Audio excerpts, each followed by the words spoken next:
it gets rid of like 90% of the old stuff. Man, this is looking fairly complete in here now.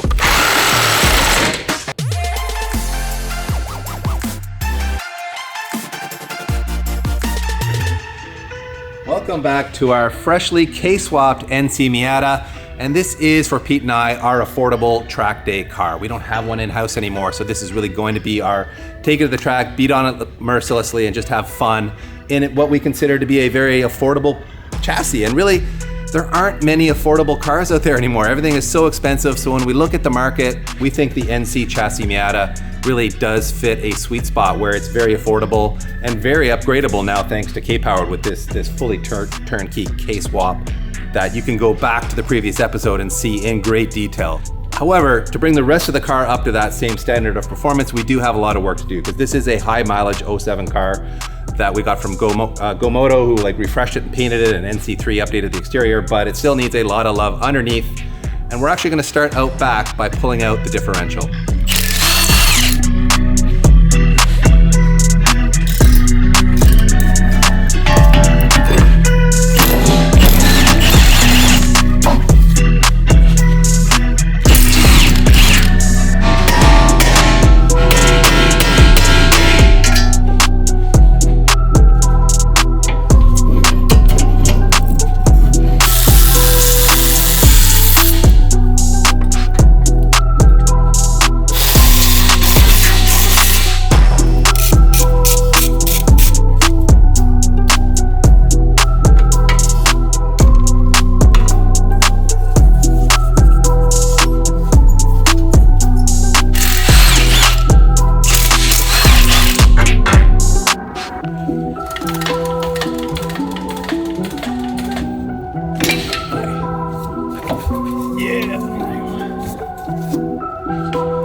Diff is out, and as you saw, it's not a terrible job. I did have a little help from a mysterious stranger there, but all in all, just nuts and bolts and down she came. And the reason it's out is because this is an open diff.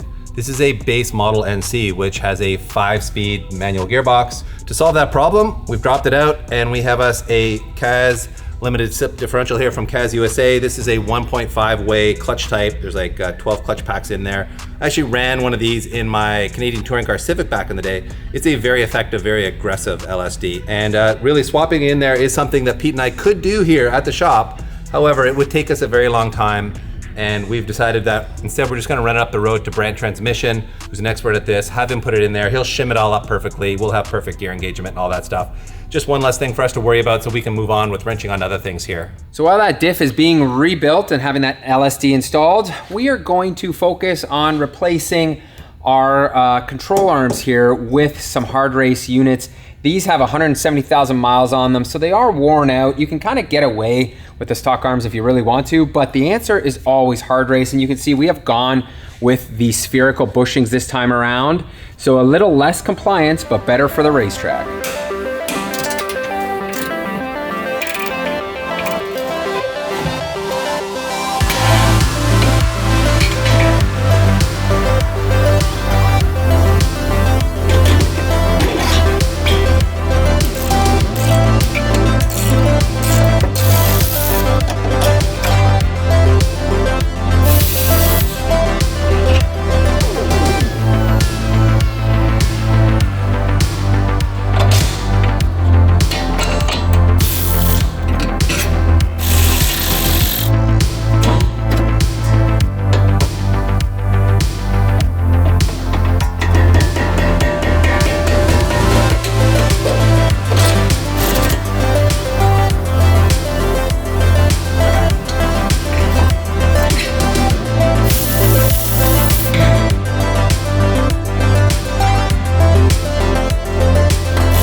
Okay, we're out. So, out come these inexpensive and we don't know how old Godspeed coilovers, which, as you can see, are way shorter than the rear setup we have here from NX Suspension. And as I discovered back in my RX-8 days, which shares the exact same suspension design as the NC, typically aftermarket coilovers for these cars have either no rear top hat or a shortened one like this, which you can see next to the OEM one that NX uses is much taller and thus gives you more room for rear suspension travel, which is absolutely critical on a rear drive sports car like this. So those will go away. And in their place, as I mentioned, we've gone with NX, of course, who have been making all of our custom coilovers for us lately.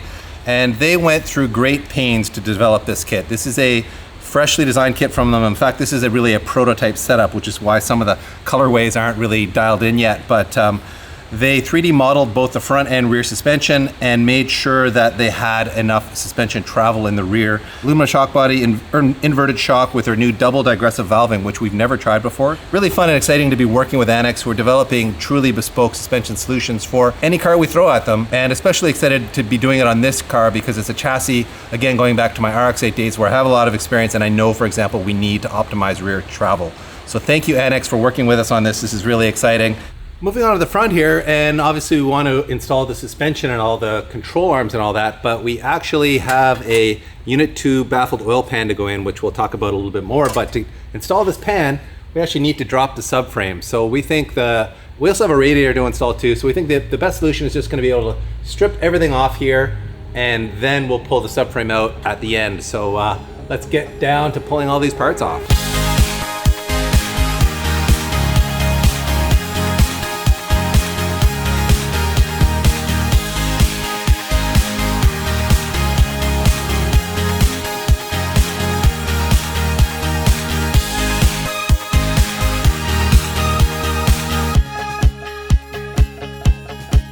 We are well on our way here to removing the subframe. We're just stopping to let you guys have a look at the radiator system. It's a lot of work to get this out. Like, this has been quite a bit of work, but I think I'm ready at this point. You can see the condenser is bolted on here. Oh man, I think we're gonna have a hanger here, DP. With a condenser? This condenser is just gonna be literally hanging here by its lines. So should we zip tie I'm gonna get some something? zip ties here for a second, yeah. You can see this side here, man, it is just like covered in power steering lines, some of the AC lines. I gotta separate this right here, and it does not want to come apart. You need mousse. They'll just tear it out of there. Wow, we're trying to keep this thing together here. Go flying. I think what's happened here too, you can see it is, look at the angle that this is on right now, which is not good. I think that's part of the problem why I can't really get this to let itself go here. This thing just does not love life. It does not want to come down here. It's caught. Whoa. Things are swinging. You can see it's rubbing over here, Pete. Oh yeah, well the radiator's done, but I'm not worried about the rad. I'm worried about the condenser. It's hooked up here. Hold on. There we go. See, it just. I said we needed a mousse. Yeah, well, you know, we got a mousse. Man, when in doubt, get a mousse. Talk about a. Yeah, that's not an easy. A convoluted design, though. Like these brackets here. Maybe I should have taken these guys off, but they're hard to access from the top. Could have done it. You know, we're learning. Could have, should have.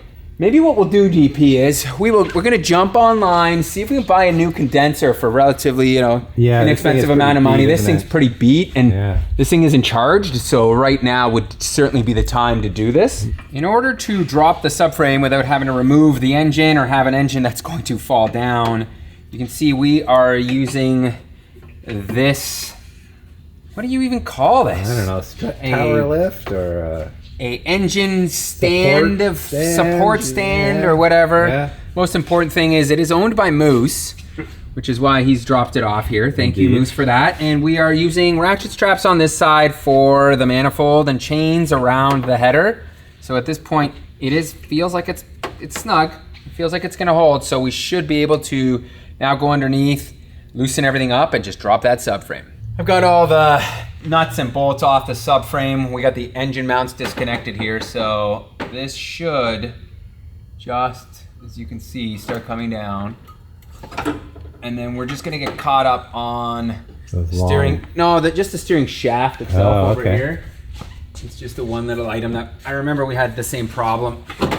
Right, there it goes. sliding out. Look at that. There we are. Look at that. All right. And of course, this one line here is the one that's gonna drip. But Moose, are we good? We can come we're off? good. Yep. Let's just come off and down.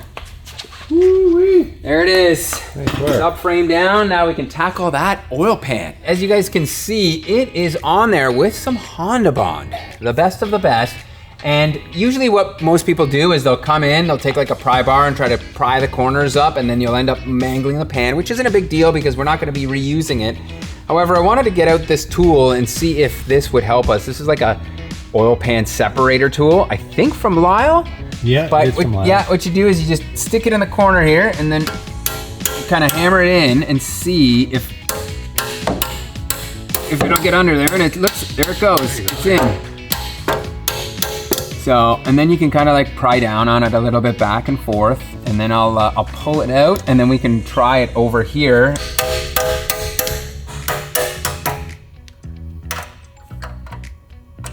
Well, as you saw, that tool, I was able to like open up a bit of a gap here and here. Like, you'd have to go all the way around with it, and it's not working well. So guess what I'm back to? Pry bars, everybody. Sometimes you just can't beat the pry bar. And really, it's about just like breaking the seal at this point, like getting underneath it. That's There that it goes. sound. Yep. It's that noise we want. Oh. There we go. Nothing beats the old pry bar, huh? That's it. What do you think, DP? Yeah, it did the trick. There you go. And look at that. Ooh, that VR1. Oh, dude. That thing is a monster. But as Dave from K Powered was telling us, it actually kind of acts as a baffle. Yeah, so you guys probably didn't see this in the previous episode, but so essentially this is the oil pump up here, and then all of this back here, these are balance shafts that counteract the crank and really smooth things out. And that's what makes this such a civilized swap versus just going with like a regular oil pump where these are deleted and then you just have vibration city. The process of removing the old silicone or Honda Bond, as I think was on here, can be a tedious one. We used to use razor blades, but we now have these tools here, which are basically like these scrapers. Also from Lyle, you can see they just have these little edges that are super sharp, and then we can come in and what you do is you just kind of like run it along there, you can see, and it peels it up really nicely. And it gets rid of like 90% of the old stuff in one go, and then you can come in afterwards and just clean it up. With that meeting surface cleaned up, it's time to install our Unit 2 fabrication oil pan. And as you can see, it's an OE style pan that they have added a bunch of baffling into. So there is a baffle they've added here with trap doors that prevent oil going to the front and up the timing chain. They got another baffle at the back here, again with a trap door, again keeping oil at the pickup where you want it. And then this upper one, I suppose, will prevent oil from going up the sides. And to protect critical engine internals, we're taking a two-pronged approach with our motor oil choice, starting with Valvoline's VR1 racing oil. We're gonna run this on track weekends, race weekends, you know, the high heat, high stress environment that the racetrack presents. This formulation is ideal for because it is a high zinc formula. It actually has 2 times more zinc than typical motor oil, and that gives you very good film strength and very good protection to the bearings and pistons and other like camshafts, any critical components in the engine. And for the street, we're gonna run Valvoline's latest and greatest. This is Restore and Protect, a premium full synthetic that literally cleans the pistons to 100% factory fresh after 4 oil change intervals. Pretty amazing stuff, and it has a technology in it called Active Clean that prevents future deposits from happening. It's also a very high performing motor oil overall. It, in fact, offers 79% better wear protection than industry standards. So for the street, Restore and Protect, also safe for catalytic converters. And for the track, VR1 for the ultimate in motorsports grade protection. There you go, our Unit 2 pan is in place, sealed up with Honda Bond, all torque to spec. And we should mention that this pan is actually an exclusive in partnership with K-Power. So if you want to buy one of these pans specifically designed for this big balance shaft K24 oil pump setup, you can go to K-Power and buy it from them. Almost forgot these. Engine mounts are pretty important, and the reason we're swapping them out is because this original one was actually sagging enough that the subframe was very close to hitting the oil pan. So we got these new ones that you can see sit about, I don't know, maybe a 1/4 inch higher So we think that should give us all the oil pan clearance we need. And plus it, these being old and worn out, this will just reduce engine rocking as well.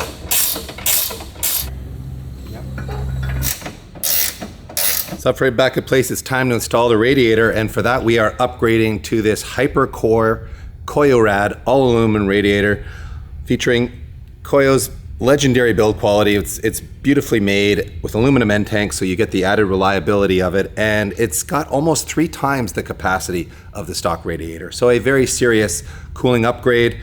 Rad's in place, and we've decided to replace the old AC condenser because it was trash. So we ordered this brand new one from Koyo-Rad. Look at that, everybody.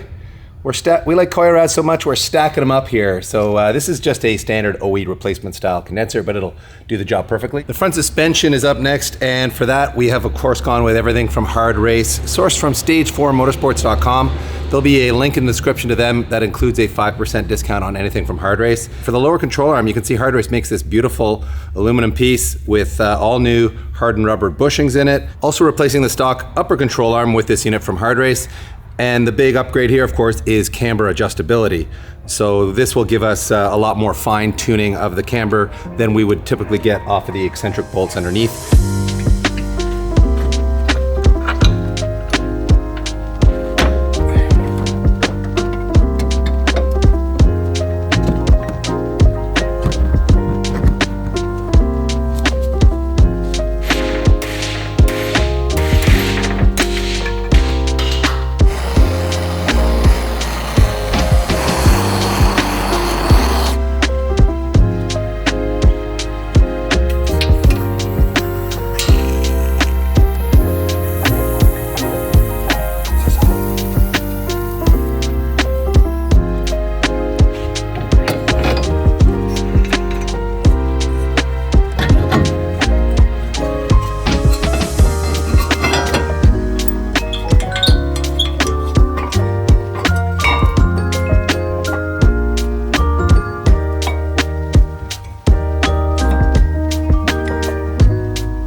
Man, this is looking fairly complete in here now, and as you saw, we did swap out that lower bushing on this knuckle for an offset bushing from Super Miata, and what that allows us to do is gain or reduce camber, and obviously we've gone for the gain negative camber setup where that it's offset fully inboard to push the bottom of the wheel and tire out. We're gonna have all the front camber we want, but we felt like this was a worthwhile thing to add on based on what we read on the forums. This was just a nice way to give us a bit more range of adjustability. For rotors, we've gone with a brand new Pro Series OE Plus rotor. These are built to OE or beyond standards. For brake pads, we went with Hawk ER1s. This is their latest and greatest compound. It is a full race compound, and what's most special about it, from what I'm told by DJ at Hawk, is its release characteristics. So a lot of times, people don't think about how the brakes react when you release the pedal. They just think about that initial bite and, oh, I want all the initial bite in the world. Truthfully, I like a pad with not too much initial bite, a more progressive feel, which I believe the ER1s have based on prior experience, but they also have got really nice gradual release. So you don't get like a sudden let go, so you get a very nice pedal in both directions, and that really lets you control your speed very well.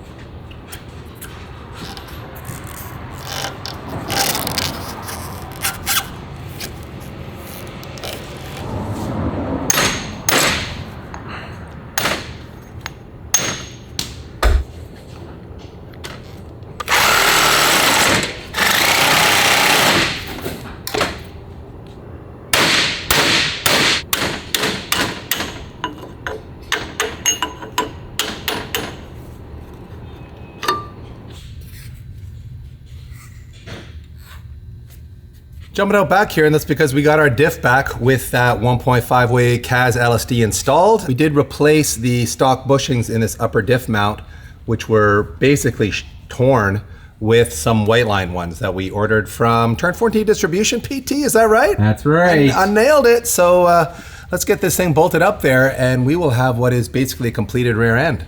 There you have it, diffs in place, power braces in place as well. So it's now time to put these control arms back up and basically do like a complete nut and bolt check, torque spec, everything on this entire chassis.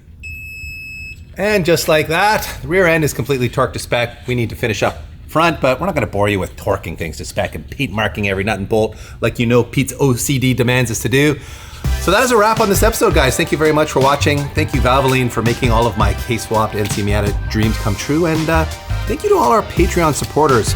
Your support means a lot to us. And in return, we do record a monthly podcast that's only available to our Patreon followers. So if you want to hear Pete and I talk about YouTube life, shop life, car life, all that kind of stuff, do jump over onto Patreon and throw us a couple bucks a month there and you'll have access to that. So thanks again, guys. In the next one, we are finishing this build. Lots to look forward to here, and we'll see you in the next one.